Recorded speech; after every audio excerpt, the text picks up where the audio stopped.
The Warriors acquire Chris Paul in exchange for Jordan Poole, a 2030 first-round pick, and a 2027 second-round pick, which is weird because 2030 is not a real year. I don't think it exists.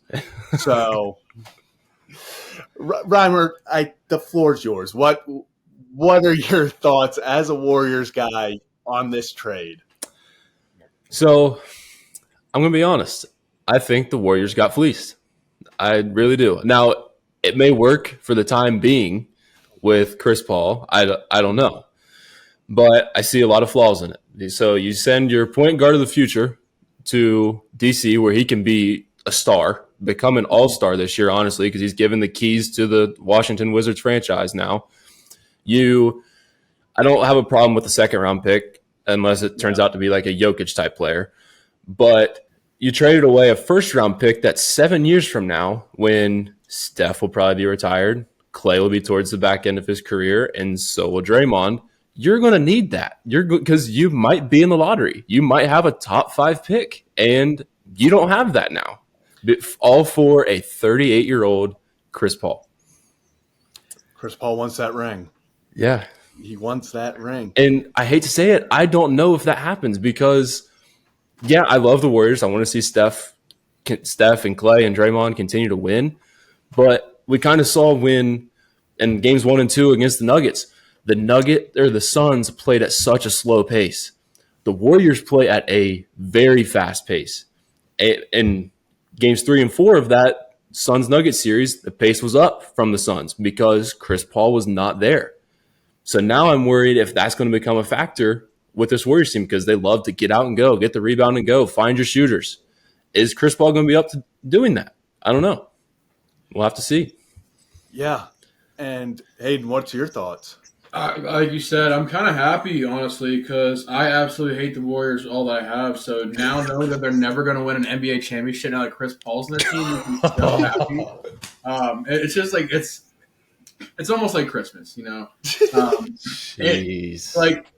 They traded Jordan Poole for the one person they hate slightly less for Chris Paul. And the funniest part about this was Draymond being like, yeah, big brother LeBron called me and told me why Chris Paul's an awesome teammate. Like, dude, what the fuck is going on with this league, bro?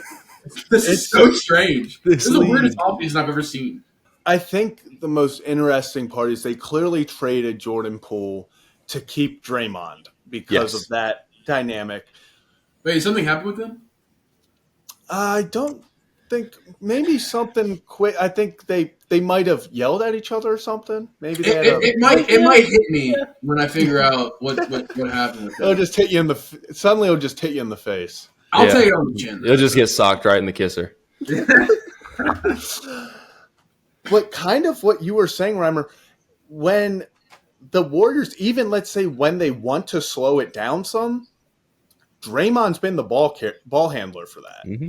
And like it's going to be another interesting dynamic of, yes, Steph is incredible off ball, insanely hard to guard, always moving, but does that take away, okay, now when Draymond brings it up, is Chris Paul's now the off-ball guard? And then when Chris Paul's bringing it up, are you going to have Draymond posting up for a three?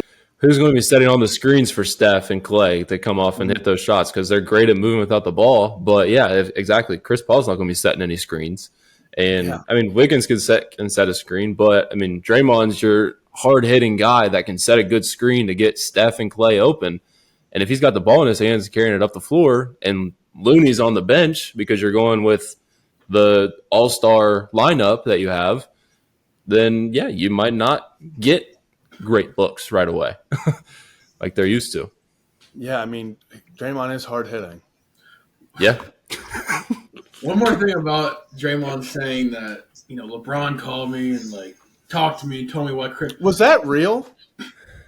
I wouldn't be surprised. Well, they were together when the trade went down, I think. Yeah. They were both in France. Do you mean was that a real tweet? Like, was it photoshopped, or did he just say that happened when that didn't really happen? Oh, the tweet was not real. No.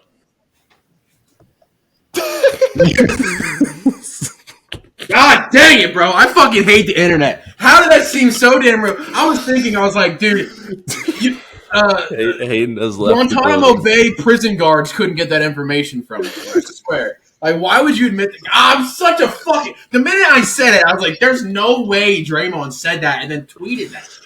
No, I think there's a fake Draymond account that's ran by a fan, and it's like set up to look like it's Draymond's account, but it's definitely not.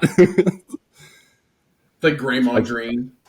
Yeah, They had to write in the @moneygreen instead of having to be able to use it as the @ Yeah. Yeah. No, because I know exactly what tweet you're talking about. I remember it going viral, and it was, yeah. But because they were both in together in France too, so everyone's like, "Oh, it made sense." Yeah, like it all went together. Even the way it was typed, like it types the way he types, bro.